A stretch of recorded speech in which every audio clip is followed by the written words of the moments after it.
अरिहन्ताणं नमो सिद्धाणं नमो आयरीयाणं नमो वज्रायाणं नमो लोये सव्यसाहूनं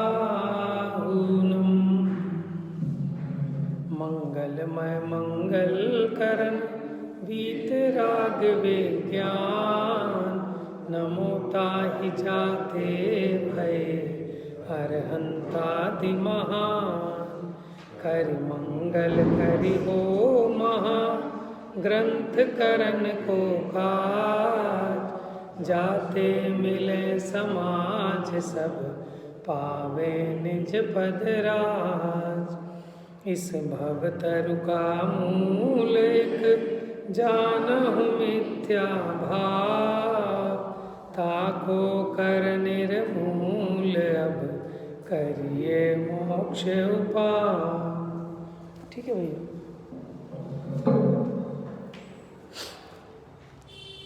8वां अध्याय जिसमें चारों अनुयोगों के उपदेश का स्वरूप चल रहा है। हमने यहाँ द्रव्यानुयोग के व्याख्यान का विधान कल देखा। द्रव्यानुयोग में 6 द्रव्य 7 तत्वों का निरूपण भेद विज्ञान की मुख्यता से किया है। पेज नंबर था 284।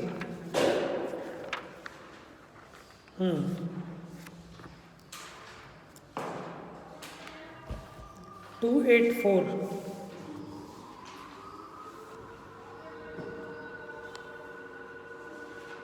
तो द्रव्यानुयोग में बताया था, मिल गया 284 पर। पहले पैराग्राफ में हमने देखा था कि यहाँ जीव को जीव आदि द्रव्यों का श्रद्धान जिस प्रकार हो उस प्रकार न्याय, युक्ति, तर्क, हेतु, दृष्टांत आदि के द्वारा समझाया है। मिल गया बेटा। वहाँ यद्यपि जीव आदि वस्तु अभेद है फिर भी उनमें भेद कल्पना द्वारा व्यवहार से द्रव्य गुण पर्याय आदि के भेदों का निरूपण करते हैं तथा प्रतीति कराने के अर्थ अनेक युक्तियों द्वारा उपदेश देते हैं। प्रमाण नय द्वारा उपदेश देते हैं, वह भी युक्ति है। वस्तु के अनुमान प्रत्यभिज्ञान आदि करने को हेतु दृष्टांत आदि देते हैं। इस प्रकार यहाँ वस्तु की प्रतीति कराने को उपदेश देते हैं। तो हमने बताया था कि यहाँ सिर्फ जानकारी नहीं देनी है आपको उसकी प्रतीति करानी है। प्रतीति किसे कहते हैं? प्रतीति होती है ऐसा ही है, भोगों में सुख नहीं है। ठीक है, अब इसकी प्रतीति करानी है जीव को, तो इसलिए हेतु देंगे, दृष्टांत देंगे, युक्ति देंगे। ठीक है, वह सुख सदा ही त्याज्य के पश्चात जिसके दुख भरा। अब ये बात समझानी है तो खाली जानकारी के लिए नहीं है ये बात। इस बात का निर्णय कराना है। अतीन्द्रिय ज्ञान, इंद्रिय ज्ञान, इनमें भेद विज्ञान। ठीक है, तो उसके लिए फिर हेतु न्याय युक्ति से समझाया है।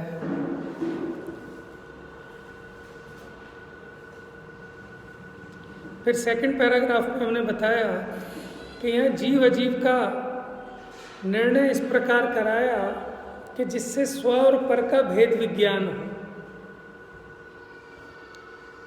और इसमें मुख्य रूप से ज्ञान वैराग्य के कारण जो आत्मानुभव आदिक है उसकी महिमा गाई। द्रव्यानुयोग में मुख्य रूप से आत्मानुभवन की महिमा गाई है। तथा द्रव्यानुयोग में, आइए अब नीचे 3rd पैराग्राफ, अब समझना जरा ध्यान से। द्रव्यानुयोग में निश्चय अध्यात्म उपदेश की प्रधानता हो, वहाँ व्यवहार धर्म का भी निषेध करते हैं। मिल गया सबको? द्रव्यानुयोग में निश्चय अध्यात्म उपदेश की प्रधानता हो, वहाँ व्यवहार धर्म का भी निषेध करते हैं। जो जीव आत्मानुभवन का उपाय तो नहीं करते और बाह्य क्रिया कांड में मग्न है, लीन है, बस इतने में ही उनका काम पूरा हो जाता है। उनको वहाँ से उदास करके, कहाँ से कि जो क्रियाकांड में मग्न थे तो वहाँ से उदास करके आत्मानुभवन आदि में लगाने के लिए। प्रयोजन देखना किस लिए? आत्मानुभवन आदि में लगाने के लिए व्रत, शील, संयम आदि का हीनपना प्रकट करते हैं। कैसे करते हैं? मुनिव्रत धार अनंत बार ग्रीवक उपजायो, निज आत्म ज्ञान बिना सुख लेश न पायो। क्या कह रहे हैं कि मुनिपना धारण करके अनेकों बार, माने इतनी ईमानदारी से मुनिव्रत पालन किए कि मरकर 9वें ग्रहवेग तक चले गए, लेकिन आत्मा का ज्ञान नहीं हुआ, इसलिए दुख नहीं मिटा। तो इसका मतलब क्या कि मुनि बनना छोड़ो, आत्मज्ञान पे ध्यान दो। ठीक है ना? तो ऐसा उपदेश क्यों दे रहे हैं कि जो एक वो मुनिव्रत पालन में ही लीन हो गया, उन व्रतों में तो उसकी संभाल में इसका उपयोग लगा है, लेकिन भेद ज्ञान में उपयोग नहीं है। मैं कौन हूँ, मेरा क्या स्वरूप है, इसकी खबर ही नहीं है। तो इसको यहाँ जागृत करने के लिए, ठीक है, उसका हीनपना प्रकट करते हैं कि आत्मा ज्ञान के बिना ये सब कहते कैसे हैं, बेकार है। जैसे एकड़े बिन बिंदी, जैसे आप चेक में 10 जीरो लगा दो और साइन करके दे दो, क्या वैल्यू है उसकी? कुछ नहीं, लेकिन बहुत वैल्यू है। अगर उसके शुरू में 1 का डंडा लगा दो तो फिर 1 जीरो 10 गुना बढ़ा देता है उसकी वैल्यू। 1 जीरो लगाओगे 10 गुना बढ़ जाएगी कीमत। बात समझ में आ रही है? तो ये व्रत, उपवास, शील, संयम, इन सब की शोभा आत्मज्ञान से है। आत्मज्ञान ही ज्ञान है, शेष सभी अज्ञान। बात समझ में आई? तो द्रव्यान योग में इस स्टाइल से निरूपण होता है कि आपको आत्मानुभवन में लगाना है, इसलिए जिन क्रियाकांड में आप मग्न थे उनका हीनपना दिखलाते हैं कि देखो शास्त्र ज्ञान से कुछ नहीं होता, तुम शास्त्र में लगे हो। 11 अंग 9 पूर्व तक का ज्ञान अभव्य मुनि भी कर लेता है, जो कभी संसार से पार नहीं उतरेगा। और शिव भूति मुनिराज भी मुक्ति चले गए। ठीक है ना? तो ऐसा हीनपना वहाँ दिखाएंगे, लेकिन आप छल ग्रहण नहीं करना उसमें कि हम तो पहले ही नहीं पढ़ते थे, तो इसकी ओर संतुष्टि हो गई कि कुछ नहीं धरा पढ़ने वढ़ने में। पहले कोई व्रत उपवास नहीं करता था और अब इसकी मुख्यता करके ऐसा उपदेश सुनकर बिल्कुल स्वच्छंद हो गया और अपने को संतुष्ट करने लगता है कि हाँ ठीक है, इसमें कोई दम नहीं है। बात समझ में आ रही है? तो ये स्टाइल है इसकी, ये आपको पहले समझना पड़ेगा। इसकी टोन ऐसे ही है। कल मैंने एक आंटी का उदाहरण दिया था ना कि वो आंटी की टोन ऐसे ही थी, अरे कौन है, कहाँ आ गया, क्या कर रहा है। ठीक है? तो ऐसे द्रव्यान योग की टोन क्या है कि इसमें जीवों को जो क्रियाकांड में मग्न है, पहली बात, किन जीवों को कह रहे हैं? जिसे कोई क्रिया की खबर ही नहीं है, उसको क्या ये बात समझाना कि इस क्रिया में धर्म नहीं है, वो तो पहले ही नहीं कर रहा। बात समझ में आ रही? देखो क्या लिखा है, जो जीव आत्मानुभवन का उपाय नहीं करते और बाह्य क्रियाकांड में मग्न है। समझ में? किन जीवों को ऐसा उपदेश देंगे कि जो क्रियाकांड में मग्न है, उनको वहाँ से उदास करके, क्योंकि उनका सारा का सारा फोकस, सारा टाइम उसमें निकल जाता है। और आत्मानुभवन का अभ्यास करने के लिए, भेद विज्ञान के लिए कहता है समय ही नहीं है। तो हम कहते हैं भैया जिसमें तुम टाइम लगा रहे हो ये उससे महान काम है, और इस काम के बिना वो सब शोभा को प्राप्त नहीं होते। तो वहाँ से उदास करके आत्मानुभवन आदि में लगाने के लिए व्रत, शील, संयम आदि का हीनपना प्रकट करते हैं। वहाँ ऐसा नहीं जान लेना कि इनको छोड़कर पाप में लगना। बात समझ में आ गई? पूजा तो छोड़ दी, लेकिन दुकान जल्दी खोलने लगे। इस काम के लिए बताया था क्या? तो वहाँ ऐसा नहीं जान लेना कि इनको छोड़कर पाप में लगना, क्योंकि उस उपदेश का प्रयोजन अशुभ में लगाने का नहीं है, शुद्धोपयोग में लगाने के लिए शुभोपयोग का निषेध करते हैं। कि जो बस उसी में अटक कर रह गया, तो उसका हाथ पकड़ के खींचते हैं, छोड़ तू यहाँ पे, तेरे को और बढ़िया चीज़ दिखाते हैं। बात समझ में आ गई? लेकिन इसलिए नहीं है कि वहाँ से छुड़ाया और नीचे गिर गया। तो ये अपनी सावधानी रखनी पड़ेगी। यहाँ कोई कहे कि अध्यात्म शास्त्र में पुण्य पाप समान कहे हैं कि नहीं कहे कि एक लोहे की बेड़ी है और एक सोने की बेड़ी है, दोनों में ही बंधन है, दोनों ही बंद है। बात समझ में आया? तो दोनों समान कहे हैं। में हम जब आए थे भिड़ से, तो सभी ने ये प्रश्न किया था, और वैसी लोहे की बेड़ी फायदेमंद है कि सोने की है? मेरी बेड़ी तो बेड़ी होती है, उससे क्या लेना है?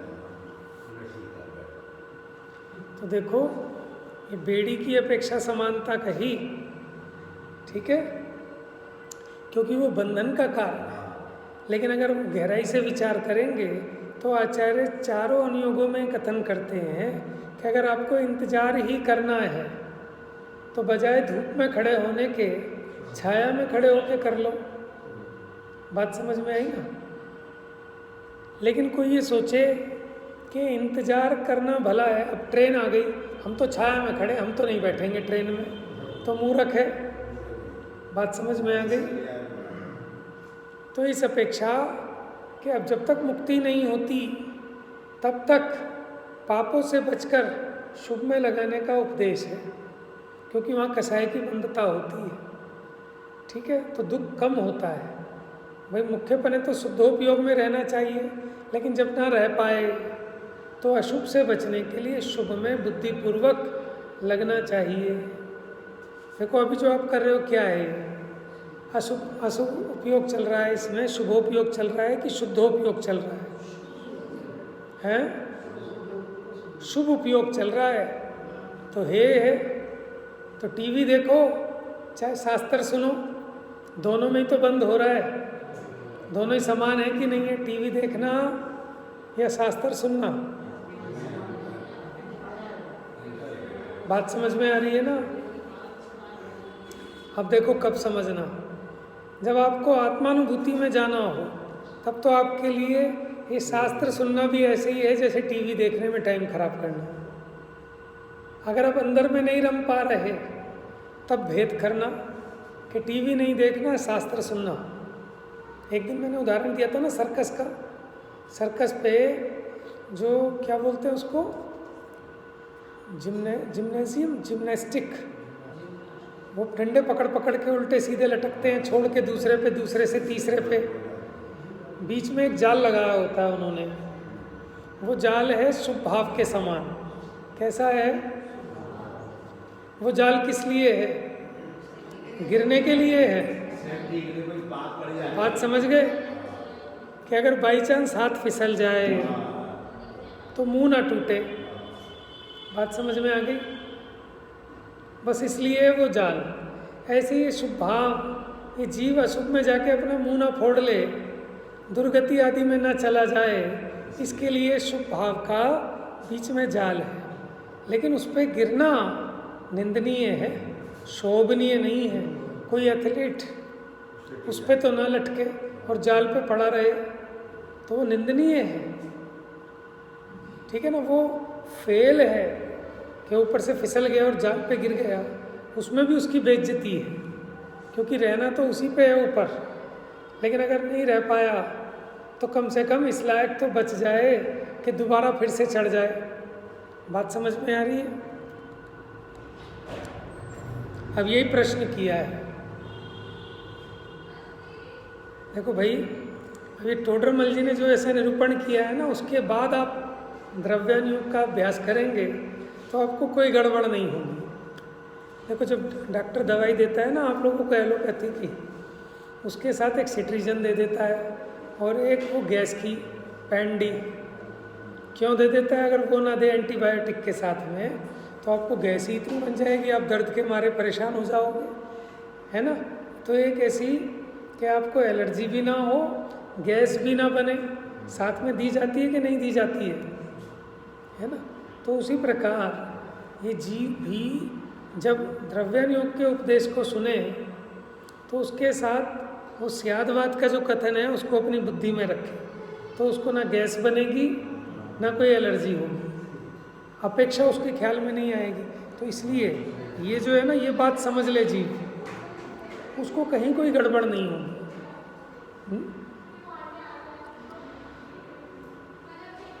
देखो माने एक बच्चा ऐसा भी होता है घर में, उसको कहते पढ़ते ही रहेगा क्या, किताबों में ज़्यादा पढ़ने से दिमाग चल जाता है, ठीक है ना, किताबी कीड़ा मत बन, छोड़ दे इसको, जा खेल ले बच्चों के साथ। और दूसरा बच्चा जो पढ़ता ही नहीं था, उसको देंगे हम कभी ऐसा उपदेश? उसके सामने उपदेश नहीं दिया जाएगा, क्योंकि वो उपदेश जिसके लिए उसी को ग्रहण करना जो कभी किताब खोल के ही नहीं देखता, और वो इसकी मुख्यता करे कि भैया पापा आप ही तो कह रहे थे दीदी को कि किताबी कीड़ा नहीं बनना, किताबी कीड़ा बन जाएंगे, दिमाग चल जाता है। ऐसे ऐसे हमने देखे कि पढ़ने में इतना लगते हैं कि नंबर तो बहुत अच्छे आ जाते हैं, लेकिन वो दिमाग चल जाता है उनका, दिमाग में गर्मी बढ़ जाती है, तो ज़िंदगी बेकार है। ऐसी पढ़ाई का भी क्या करोगे? लेकिन ये उपदेश किसको देना? बात समझ में आ रही है ना भैया? ये क्रियाकांड में धर्म नहीं है कि किसको कहेंगे कि जो क्रियाकांड में बस लग गया, तत्व का विचार नहीं करता, तत्व का निर्णय नहीं करता, जो बेचारा कुछ कर ही नहीं रहा, मंदिर तक का तो आता नहीं है, ठीक है ना, तो उसको ये उपदेश देने पर उसका भला नहीं होगा, उसका नुकसान ही हो जाने वाला है। बात समझ में आई? यहाँ कोई कहे कि अध्यात्म शास्त्र में पुण्य पाप समान कहे हैं, प्रवचन सार जी की गाथा है, पुण्य पाप में अंतर नहीं है, जो न माने बात ये संसार सागर में भ्रमे, मद मोह से आच्छन्न वे। तो वो इस अपेक्षा कह रहे हैं कि दोनों ही संसार में रोकने की कारण है। अगर आप पुण्य में रंजायमान हो गए तो आपकी मुक्ति नहीं हो पाएगी।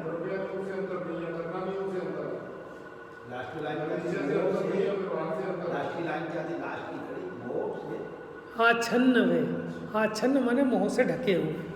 हाँ देखो आप एक बात समझो, निश्चय से अंतर क्यों नहीं, निश्चय से भी अंतर है। हाँ ये बात क्या कहा कि आश्रव और बंध की अपेक्षा देखें तो पुण्य भी आश्रव है और पाप भी आश्रव है, पुण्य भी बंध है और पाप भी बंध है, इसलिए तो कोई अंतर नहीं है, ठीक है। और वास्तव में अगर देखें तो पुण्य भाव में कषायमंद होने से जो कर्मों का आश्रव होता है वो हल्का आश्रव होता है, मंद बंद होता है, और पाप भाव होने पर उन्हीं कर्म परमाणुओं का तीव्र आश्रव होता है, अधिक स्थिति अनुभाग को लिए होता है। इस अपेक्षा निश्चय से बड़ा अंतर है। बात समझ में आ रही है? तो वो तो अभी हमने बताया ना, द्रव्य योग की स्टाइल है कि वो तो ऐसे ही कहेगा। बात समझ में नहीं? क्यों? क्योंकि इसको तो आपको शुद्धोपयोग में ले जाना है, ये तो शुभोपयोग को हीन दिखाएगा। बात समझ में आ रही है? लेकिन आपको अपनी अवस्था का विचार करके, ठीक है, क्रम क्रम से, माने आपको अपना देखना है कि आपके परिणामों में कितनी दृढ़ता है, आपके जीवन कैसा है, आपकी भूमिका क्या है, उसके हिसाब से प्रवर्तन होता है।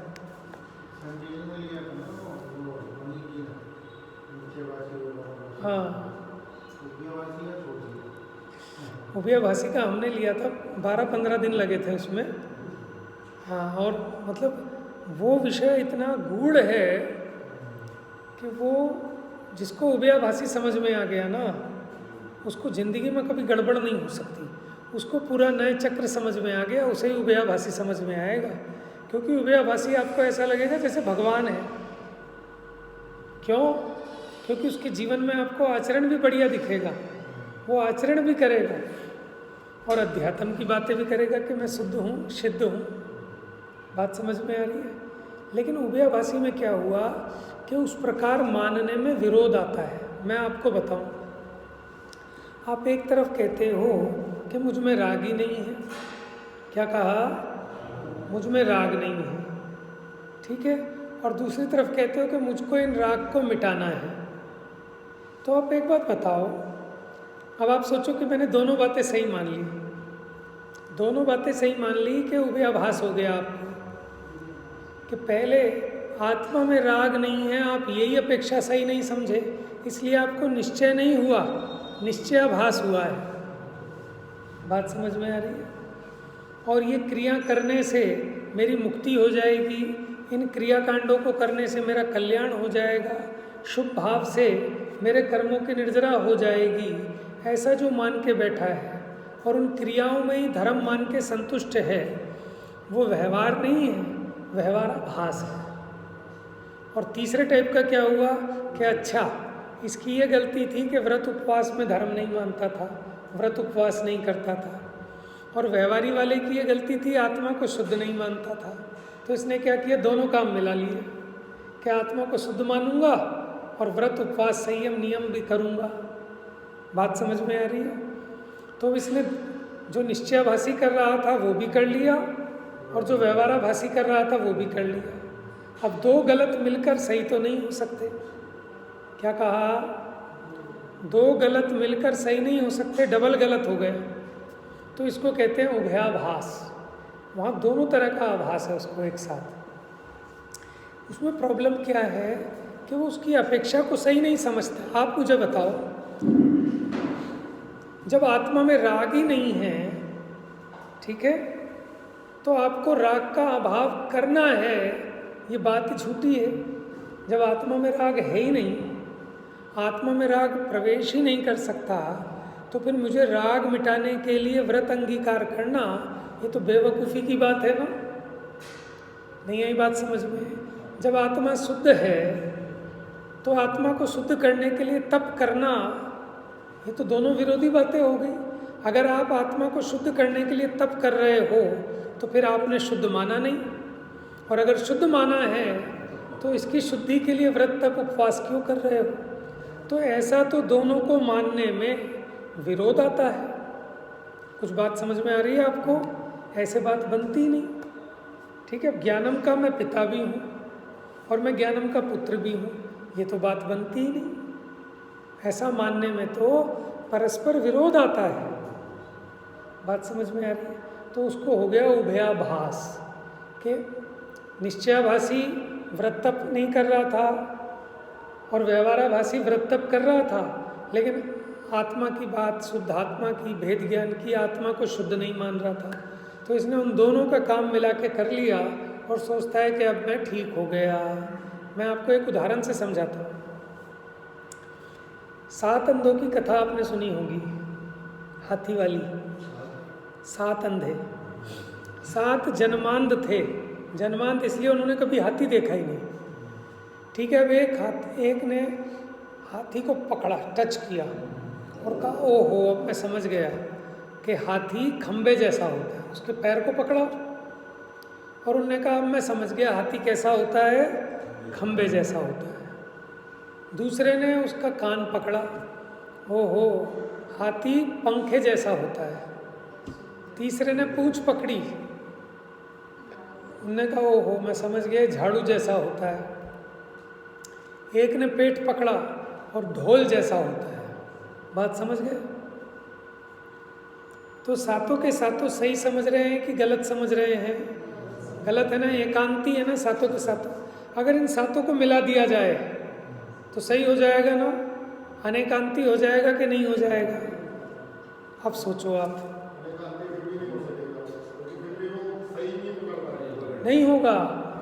हम क्या समझते हैं कि जितने भी अन्य मत वाले कह रहे हैं ना एकांती हैं, इन सबों को मिला दो तो ये अनेकांत हो जाएगा, कि ऐसे अनेकांत नहीं होता। अब सोचो, ये सातों के साथ जैसा मान के बैठे हैं, आपको ये समझाया भैया आप जो कह रहे हो ये अधूरा अधूरा कह रहे हो, आप सब आपस में मिला दो तो आप हाथी समझ में आ जाएगा। बिल्कुल नहीं आएगा। फिर कैसा समझ में आएगा? ऐसा कैसे बनेगा कि हाथी खंबे जैसा भी है, हाथी झाड़ू जैसा भी है, हाथी पंखे जैसा भी है, हाथी ढोल जैसा भी है? इससे तो कुछ समझ में ही नहीं आएगा। बात समझ में आ गई? ये आभास ही रहा तो फिर कैसे समझ में आएगा? अपेक्षा से, कि कान की अपेक्षा वो पंखे जैसा है, पैरों की अपेक्षा खंबे जैसा है, पेट की अपेक्षा ढोल जैसा है, पूंछ की अपेक्षा झाड़ू जैसा है। बात समझ में आ रही है? नहीं तो वो अपने दिमाग में कैसे फिट करेगा कि खंबा उसने ऐसे खड़ा कर लिया, यहाँ ढोल खड़ा कर लिया, यहाँ पंखा लगा लिया, हाथी बन जाएगा क्या? क्योंकि जन्मांध है, उसने आज तक कभी हाथी देखा ही नहीं। ऐसे ही जीव ने आज तक आत्मा को देखा नहीं, जाना नहीं, अज्ञानी है अनादि का। अब इसको परोक्ष वस्तु का भाव भासना करानी है तो बड़ा कठिन काम है।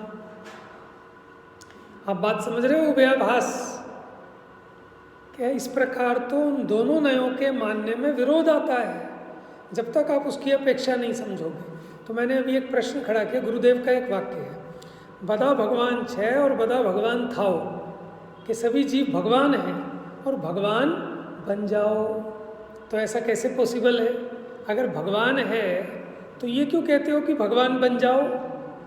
और अगर भगवान बन जाओ कह रहे हो, इसका मतलब भगवान नहीं है।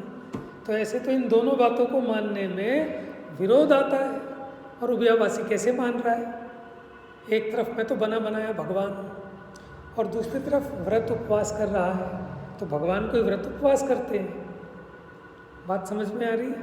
तो उसकी तो डबल गड़बड़ है उभयावासी की, है? तो फिर सही क्या है? उनने दोनों चीज़ों को मिला लिया ना। ये तीनों के तीनों ही एकांती हैं, निश्चयाभासी भी, व्यवहाराभासी भी, उभयाभासी भी। लेकिन है, हाँ, बराबर बराबर, अपेक्षा ये है। एकदम तो तीनों ही गलत है।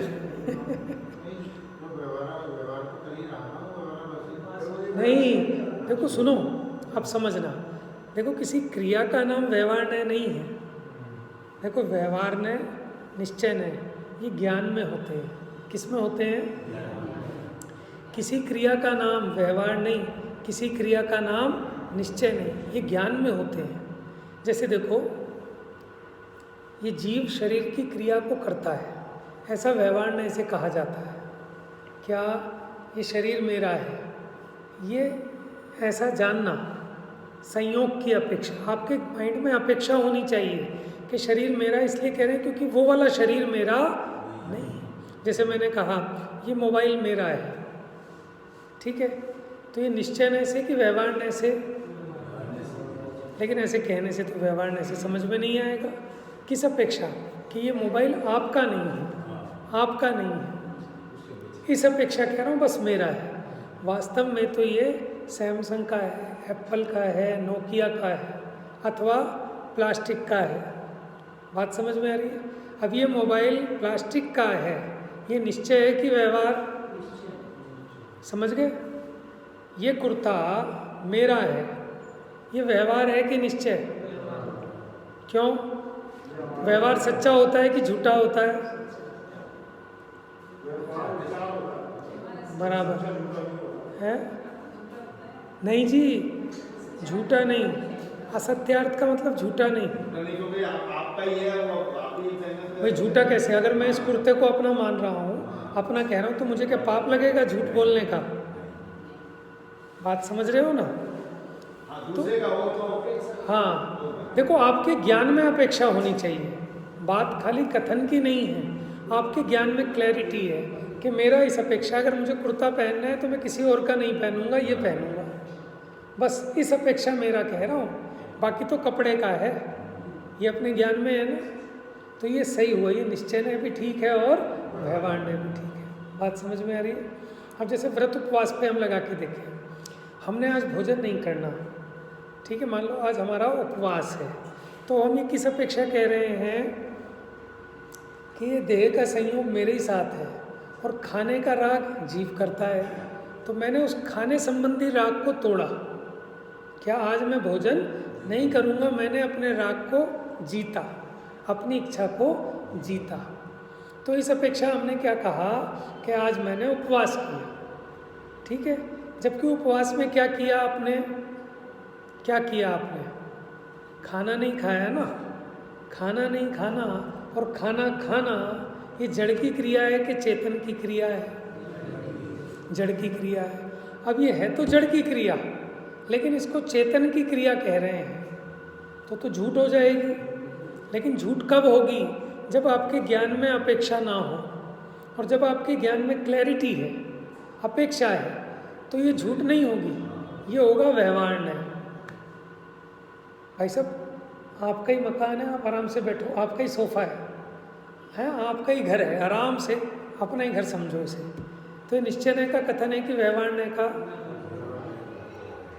समझ में है व्यवहार का। लेकिन कब? जब आप ये समझ रहे हो कि मेरा नहीं है। लेकिन आप जैसे अपने घर में आराम करते हो ऐसे ही आप यहाँ आराम करो, संकोच मत करो, हमें कोई परेशानी नहीं है। इस अपेक्षा कहा जाता है कि आपका ही घर है। इसका मतलब ये नहीं कि भाई साहब आप बाहर निकलो और साइन करो रजिस्ट्री पे, कि ऐसा नहीं। तो ये क्या है? निश्चय और व्यवहार ये ज्ञान में एंगल है, अपेक्षाएं। तो आप ये समझो कि भैया अभी थोड़ा बहुत पढ़ने की ज़रूरत है। जब हम इसको पढ़ेंगे, समझेंगे, तो आपको वस्तु स्वरूप इतना स्पष्ट लगेगा। अभी हम कंफ्यूज हो जाते हैं। एक पंडित जी आते हैं, वो कुछ कह जाते हैं, दूसरे पंडित जी कुछ, हम कहते हैं इन दोनों की लगती है आपस में, वो उसकी बात काट रहा है। अरे कोई किसी की बात नहीं काट रहा, वो आप पर उपकार कर रहे हैं दोनों के दोनों, क्योंकि तभी आपकी बुद्धि चलेगी कि ऐसा कैसे और ऐसा कैसे। जब डिबेट कंपटीशन होता है ना, वाद विवाद प्रतियोगिता, तो उसमें बड़ा लाभ होता है। एक तो उसी के लाभ गिनाएगा, दूसरा उसी के दोष। तो ऐसे ही जब मक्खन निकालना है तो दोनों रस्सियों से काम चलता है, एक उधर से खींचे और एक इधर से, एक इधर से, एक उधर से, तब मक्खन निकल के आता है। बात समझ में आई ना? मैं जो कहूँ आप मेरी बात से उल्टी बात प्रश्न खड़े करो, तब मैं उसके समाधान करूँ। फिर आप जो कहें मैं उस बात की उल्टी बात करूँ, फिर आप मेरे से उल्टी बात करो।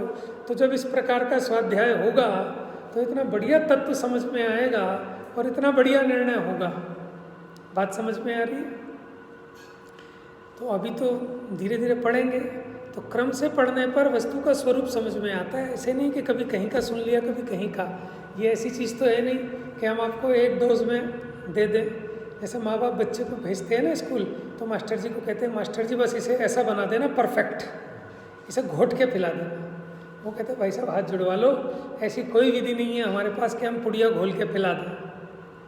ठीक है ना? ये तो निरंतर के अभ्यास से धीरे धीरे सारी गांठें खुलती चली जाती हैं। लेकिन समझने की जिज्ञासा हो, थोड़ी सी मेहनत करने के लिए तैयार हो जीव, है ना?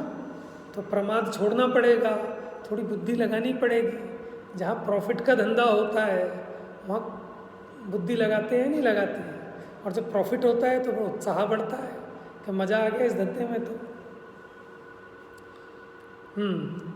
तो अभी आपने जो विषय छेड़ा ना उभयाभास वाला, वो 7वां अधिकार है पूरा, और उसको आप स्वयं से अभ्यास करो, पढ़ो उसको थोड़ा थोड़ा करके, तो आपको बहुत गांठें खुलने लगेंगी। अभी क्या होता है, हम क्या समझते हैं कि किसी ने व्रत उपवास किए तो इसका व्यवहार हो गया, इसने कह दिया मैं शुद्ध बुद्ध अनुभव वाला हूँ, ऐसा सोच लिया तो उसका निश्चय हो गया। इसका नाम निश्चय नहीं है। देखो किसी भी क्रिया का नाम, ठीक है, किसी भाव का नाम, किसी वस्तु का नाम ना तो निश्चय है ना व्यवहार है। तो ये क्या होते हैं, ये ज्ञान में एक दृष्टि होती है देखने की, वस्तु को जानने की, वो नय है। नय माने नयन, देखने का एंगल, देखने का नज़रिया। कभी आप अपने बच्चे को कहते हो कि ये तो बड़ा समझदार है, कभी कहते हो गधा है, तो पड़ोसी ने पूछ लिया भाई साहब आपके यहाँ गधा है क्या? कहाँ है? कि गधा नहीं है। कभी हम कहते थे तो मेंटल है, पूरा पागल है, तो पड़ोसी कहें कि साहब इनके लड़के से शादी मत करना है, पागल है इनका लड़का, हमने सुना था ये कह रहे थे पागल है पागल है। कि भैया वहाँ अपेक्षा समझनी पड़ेगी आपको, पागल नहीं है। समझ में आया? वो तो हम किसी एक विशेष अपेक्षा से कह रहे हैं, ठीक है। किसी काम की अपेक्षा पागल है और किसी काम की अपेक्षा बड़ा समझदार है। कि सामने वाले ने उसे कुछ गलत कह दिया और वो सुन के आ गया, तो हम कह रहे हैं पागल, तेरे से जवाब नहीं दिया गया। जबकि अगर ज्ञानियों से पूछो तो कहेंगे यही समझदार है कि ईंट का जवाब पत्थर से नहीं दिया। और मूर्ख लोग क्या कहते हैं कि पागल है, सुन के आ जाता है सबकी, कोई कुछ कह दे चुपचाप आ जाता है, इस पर जवाब देना नहीं आता। और ज्ञानी से पूछो वो कहेगा यही समझदार है, ठीक है ना। तो अपेक्षा होती है, तो नए होते हैं ज्ञान में। देखो जैसे मैंने कहा व्रत उपवास, इसको जीव की क्रिया कहना ये व्यवहार्य है। क्यों? क्योंकि जीव ने उस संबंधी अपने राग को तोड़ा, इसलिए उपचार से कहने में आता है कि इसने व्रत किया, इसने उपवास किया, इसने तीर्थ यात्रा की, इसने पूजा की, क्योंकि भाव है ना इसका, उस भाव की अपेक्षा। अच्छा, और ये व्रत उपवास में निश्चय ने घटित करके बताता हूँ। ये व्रत उपवास की क्रिया को जड़ की क्रिया कहना, ये निश्चय का कथन है। निश्चय होता है सत्यार्थ निरूपण सो निश्चय, अभेद निरूपण सो निश्चय, स्वाश्रित निरूपण सो निश्चय। निश्चय की भी अनेक परिभाषाएं हैं। कहाँ कौन से निश्चय की परिभाषा की अपेक्षा है, ये भी आपको देखना पड़ेगा। केवली भगवान लोकालोक को निश्चय से जानते हैं कि व्यवहार से जानते हैं, बताओ? सर्वज्ञ भगवान समस्त द्रव्य गुण पर्यायों को निश्चय से जानते हैं कि व्यवहार से? क्यों?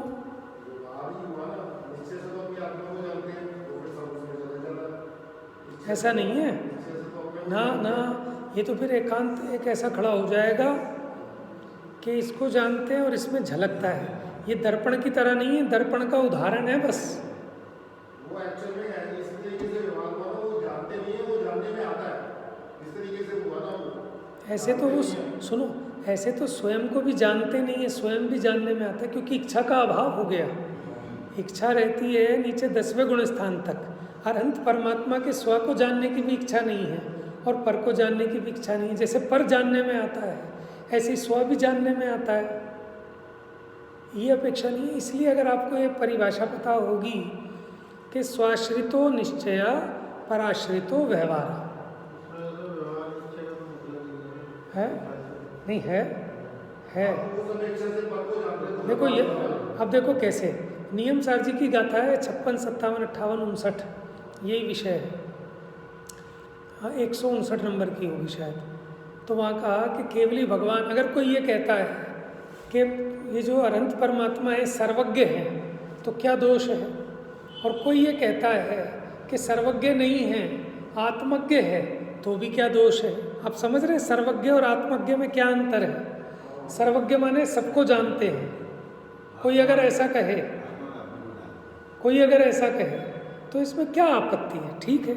और अगर कोई ये कहे कि सर्वज्ञ नहीं है, आत्मज्ञ है, तो भी क्या आपत्ति है? कि कोई आपत्ति नहीं है। तो फिर उन्होंने उसका खुलासा किया कि निश्चय ऐसे आत्मज्ञ हैं, लोकज्ञ नहीं है, और व्यवहार ऐसे लोकज्ञ हैं, आत्मज्ञ नहीं है। तो ये पेच क्यों आया? देखो, ज्ञान किसका है? आत्मा का है कि लोकालोक का है? ठीक है। अब आत्मा के ज्ञान को लोकालोक का ज्ञान कहना कि सर्वज्ञ भगवान लोकालोक के ज्ञाता हैं, लोकालोक के ज्ञायक हैं, तो इसमें परद्रव्य की अपेक्षा आई ना। धर्म बताना है आत्मा का, लेकिन आत्मा के धर्म का निरूपण लोकालोक की तरफ से किया, इसलिए हो गया पराश्रित कथन। कैसा हो गया? इसलिए उसको व्यवहार के खाते में डाला। तो व्यवहार का मतलब अगर झूठा मानोगे तो इसका मतलब ये होगा कि सर्वज्ञ भगवान लोकालोक को नहीं जानते, बस वैसे ही कह दिया। बात समझ में आ रही है?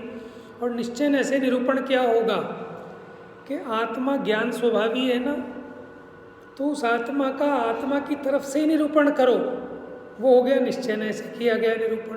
तो इसलिए आत्मज्ञ हैं ऐसा कहना उसका निश्चय निरूपण है। देखो जैसे अब कोई कहे, माने किसी व्यक्ति का निरूपण करना है, अब वो कहते हैं फला का भांजा है। क्या कहा? ये फलाने सेठ जी का भांजा है। ये उसका निश्चय निरूपण है कि व्यवहार निरूपण है? क्यों? क्योंकि आपने पर की अपेक्षा से उसका निरूपण कर रहे हैं, लेकिन उसका निरूपण उसके गुणों की तरफ से करो, ये होगा उसका निश्चय निरूपण। इसलिए जिनागम में निश्चय और व्यवहार की शैली में सारा उपदेश किया गया है। तो जो निश्चय और व्यवहार को थोड़ा सा नहीं समझेंगे तो उसको उस उपदेश का मर्म कैसे समझ में आएगा? ये वो कोई बहुत कठिन बात नहीं है। बच्चे देखो कैसे खेल खेल में सीख जाते हैं। तो बच्चे गए 3 साल ही तो यहाँ पे पढ़े हैं, 2 साल तो घर पे ही रहे कोरोना में, ठीक है ना, लेकिन देखो संगति से और थोड़े से क्रमिक पद्धतिबद्ध अभ्यास से, देखो ये अंतर है। ये जो बच्चियाँ आई हैं ना 8वीं क्लास की छोटी छोटी सी, आपको दिखा दूंगा 1 साल में यहाँ बैठ के प्रवचन करने लायक हो जाएंगी, और हम लोग 40-40 साल हो जाए सुनते हुए, तो आप बताओ 2 लाइन बैठ के समझा सकते हो क्या किसी को? क्यों ऐसा क्यों होता है? रेडीनेस है कि आपकी तत्परता और एक क्रमिक अभ्यास। तो क्रम से जो अभ्यास किया जाता है, अब हम क्या सोचते हैं कि हम जिम्मेदारी नहीं लेते, हम तो आ गए साहब 8:15 आप बुलाते हो, हम आ गए, अब 9:15 तक आपके डिस्पोजल पे हैं, जो सुनाना है सुना लो, जो समझ में आएगा ठीक है, नहीं तो कोई नहीं, क्योंकि जवाबदारी कुछ नहीं है। अब हम आपका पूरा प्रॉपर आपसे सुने, फिर नेक्स्ट क्लास में आपसे टेस्ट लें, आपका प्रॉपर इवैल्यूएशन करें और कहें क्या करके लाए हो, क्या पढ़ा है, फिर आप देखना 1 साल में क्या रिजल्ट आता है उस पढ़ाई का। लेकिन अब मजबूरी है ना, मंदिर खाली पड़े हैं, तो अभी ऐसा दिख रहा है कि भरसा गया स्वाध्याय भवन नहीं तो इक्के दुक्के लोग नज़र आते हैं, वो भी नज़र नहीं आएंगे। ऐसी बात नहीं है, उसमें अंदर वो भी है, जैसे हम लोग थोड़ा सा होगा तो फोकस सिर्फ उसमें जगह पे है।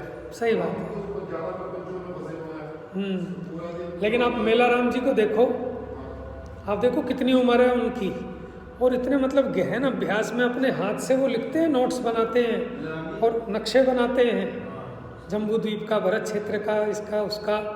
अभी उन्होंने पद्म पुराण की कथा लिख के भेजी है, ठीक है। अब आप देखो अपने आप को लगा रखा है ना, इसलिए बुद्धि सेट है इतनी उम्र में, नहीं तो लोगों की बुद्धि खराब हो जाती है।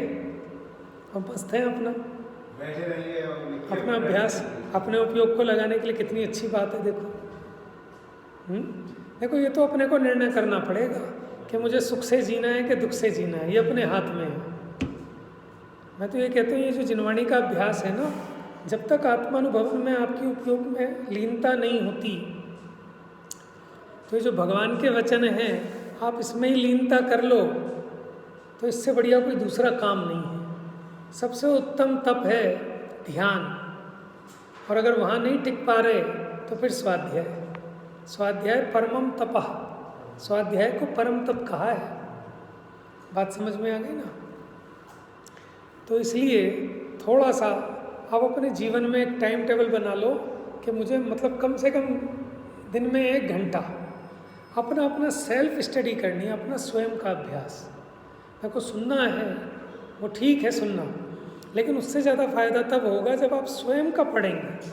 चाहे आप 1-1 पेज पढ़ें, लेकिन क्रम से पढ़ें। उससे क्या होगा, समझ में आने लगेगा, धीरे धीरे ऑटोमेटिक आएगा। और ये तो बहुत सरल विद्या है, खाते लिखने सीख जाते हैं अनपढ़ लोग समझ में, और सीए को बैठाल के समझाते हैं, ऐसे नहीं इस रकम को वहाँ डालो, वहाँ नहीं वहाँ डालो। मैंने देखा, मैं बड़ा आश्चर्यचकित, ये सीए तो इतनी मेहनत से डिग्री पास करके आया है, उसे लाला जी ऐसे बिठा के समझाते हैं, यहाँ नहीं वहाँ दिखा देना।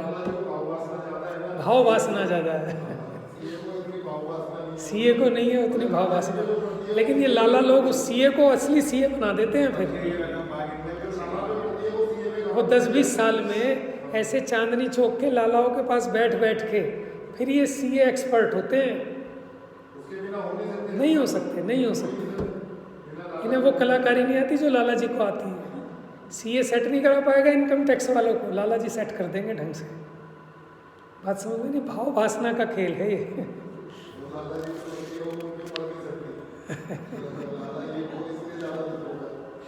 है ना? सही बात है, जिम्मेदारी की बात है ना, तो इसलिए रिस्पॉन्सिबिलिटी लो। हाँ, और उनकी जिम्मेदारी है, जवाबदारी है। देखो जब हम ये कहते हैं ना, हम आपसे पूछेंगे अब ये बात, तो वो बात आपको याद रहेगी ऑटोमेटिक, और आपको पता है पूछना तो किसी ने है ही नहीं, तो वो याद भी नहीं रहेगी। सारी की सारी साइकोलॉजी है यहाँ से। चलिए,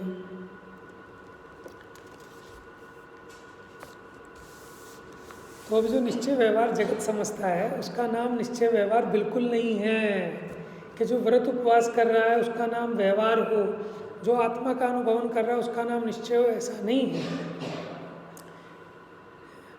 किसी भी कथन में जो उसका यथार्थ निरूपण है वो निश्चय का कथन कहलाता है। जो यथार्थ निरूपण तो नहीं है, निमित्त आदि की अपेक्षा किया गया कथन, वो व्यवहार न्याय का कथन कहलाता है। और न्याय वाणी में भी लगते हैं और ज्ञान में भी लगते हैं, लेकिन पहले आप जानोगे उस एंगल से तभी तो कथन कर पाओगे। इसके बिना तो कोई कथन जगत में भी नहीं हो सकता। आप जगत में कहते हो अच्छा साहब दिल्ली आ गई, अब दिल्ली आई है कि आप आए हो? आप दिल्ली में आए हो कि दिल्ली आई है? आप ट्रेन में बैठे थे जयपुर और कहते भैया दिल्ली आ गई क्या? कि बस आने वाली है। तो दिल्ली आने वाली है कि आप आने वाले हो? लेकिन कथन देखो कैसा होता है, कैसा साहिबाबाद आ गया, अब ये जयपुर आ गया, अब ये कानपुर आ गया और ये पारसनाथ स्टेशन आ गया। कि वो कहाँ आ गया? वो तो वहीं का वहीं है जहाँ था। आ गए हो आप। तो ये व्यवहार के कथन चलते हैं ना, लेकिन झूठ भी नहीं है। कोई पूछता साहब ये सड़क कहाँ जाती है? कि साहब सीधा है कृष्णा नगर को जाती है। कहाँ जा रही है? आप जाओगे, सड़क थोड़ी जा रही है। सड़क तो जहाँ है वहाँ की वहाँ है। तो लौकिक में जैसे हम इन अपेक्षाओं को समझते हैं, उसी प्रकार जिनागम में भी कहीं व्यवहार से निरूपण किया, कहीं निश्चय से। तो किस उपदेश को कैसे अंगीकार करना, अगर ये बात नहीं पता होगी तो हम उसके मर्म को कैसे समझेंगे? चलिए पैराग्राफ पूरा करते हैं।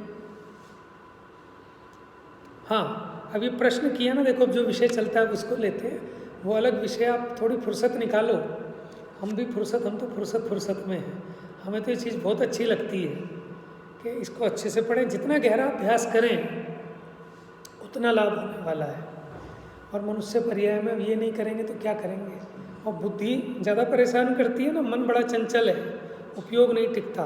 तो अगर आपने मन को कंट्रोल करना है तो आत्मानुशासन में गुणभद्राचार्य कहते हैं कि इस मन रूपी बंदर को स्वाध्याय रूपी वृक्ष पर चढ़ा दो, उत्पात नहीं मचाएगा फिर।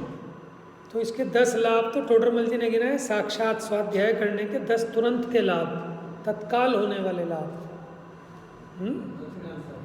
तो इस कली काल में ये स्वाध्याय ही सबसे बड़ा धर्म है आज के काल में, क्योंकि ध्यान की एकाग्रता जीवों को बनती नहीं। तो इसी के काल में जितनी आपकी उपयोग स्थिरता होगी, उसी के बीच में वो ध्यान की सिद्धि भी होती है। देखिए प्रश्न क्या किया था कि अध्यात्म शास्त्रों में पुण्य पाप समान कहे हैं, इसलिए शुद्धोपयोग हो तो भला ही है। अब नहीं हो पा रहा तो पुण्य में लगो चाहे पाप में, क्या फर्क है? बात समझ में आ गई कि आत्मा का अनुभव तो हो नहीं रहा। अब टीवी देख लो चाहे शास्त्र सुन लो, बात तो एक ही है।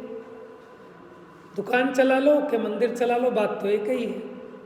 बात समझ में आ रही है? प्रश्न समझ में आया आपको?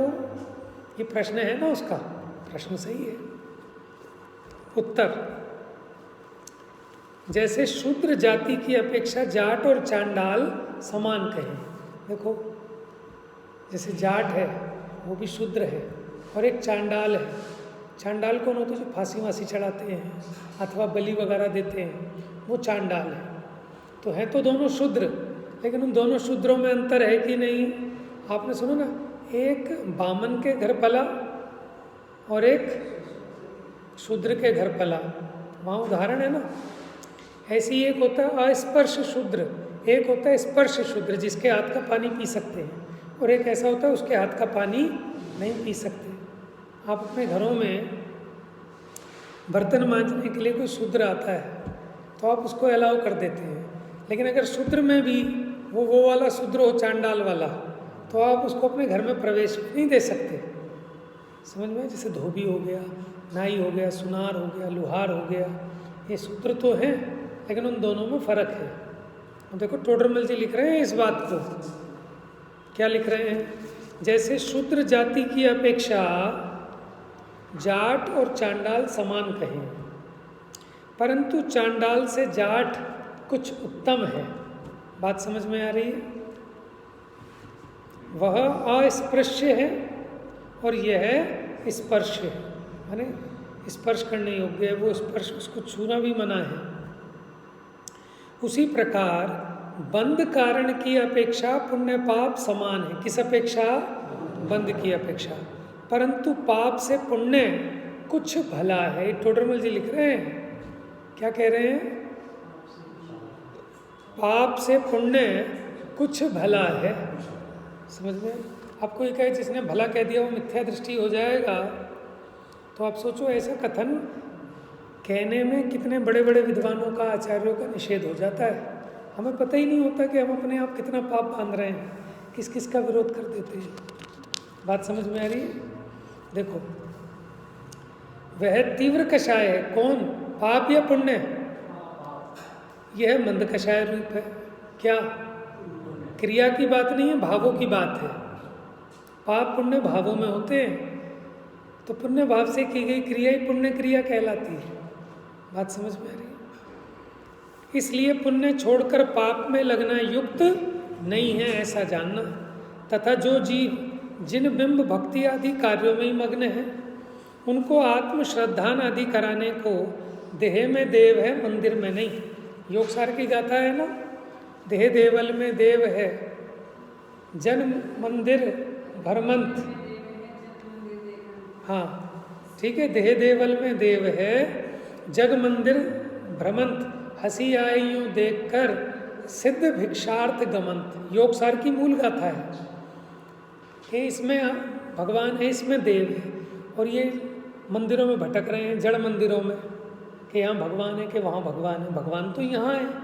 तो ऐसा देखकर मुझे ऐसी हंसी आती है कि मानो सिद्ध भगवान भिक्षा के लिए गमन कर रहे हैं, कटाक्ष किया वहाँ पर। तो अध्यात्म में तो ऐसा उपदेश देंगे, लेकिन वो किस लिए उपदेश दिया है कि जो भगवान की भक्ति में, जिन बिंब की पूजा पाठ आदि में तो मग्न हैं, लेकिन आत्मा परमात्मा का भेद ज्ञान नहीं करते, देह और आत्मा के भेद ज्ञान में नहीं लगते, तो उनको आत्मा का श्रद्धान कराने के लिए देह में देव है, मंदिरों में नहीं, ऐसा उपदेश देते हैं। वहाँ ऐसा नहीं जान लेना कि भक्ति छोड़कर भोजन आदि से अपने को सुखी करना, क्योंकि इस उपदेश का प्रयोजन ऐसा नहीं है। देखो ये समझ लो, गैस की और एलर्जी की टैबलेट दे रहे हैं कि वहाँ ऐसा मत समझ लेना, क्योंकि उसको पढ़ के लोग मंदिर जाना छोड़ दें। साफ लिखा है योग सार में कि हमें हंसी आती है देखकर कि मेरा देव मेरे में विराजमान है, तो मंदिर में क्या भटकना। समझ में है कि मेरे में ही मेरा खुदा है, खुद ही में मेरा खुदा है। जब मन में आया मुंह झुका कर देख लिया खुदा को। समझ में है? तो वहाँ जो कहा वो किस अपेक्षा कहा कि जो जीव बस इसी में मग्न हो गया और अपने आत्मा को नहीं पहचानता, इसकी पहचान कराने की मुख्यता से ये कथन है। इसका मतलब ये नहीं कि मंदिर आदि तो जाना छोड़ दे और खाओ पियो और मौज करो। तो ये सावधान कर रहे हैं टोडरमल जी। इसलिए द्रव्यान योग का उपदेश किस प्रकार ग्रहण करना, वो बाकी चर्चा अब कल करेंगे। जावाणी के ज्ञान से सूझे लोकालोक, सो वाणी मस्तक नमो सदा देते हूँ धो।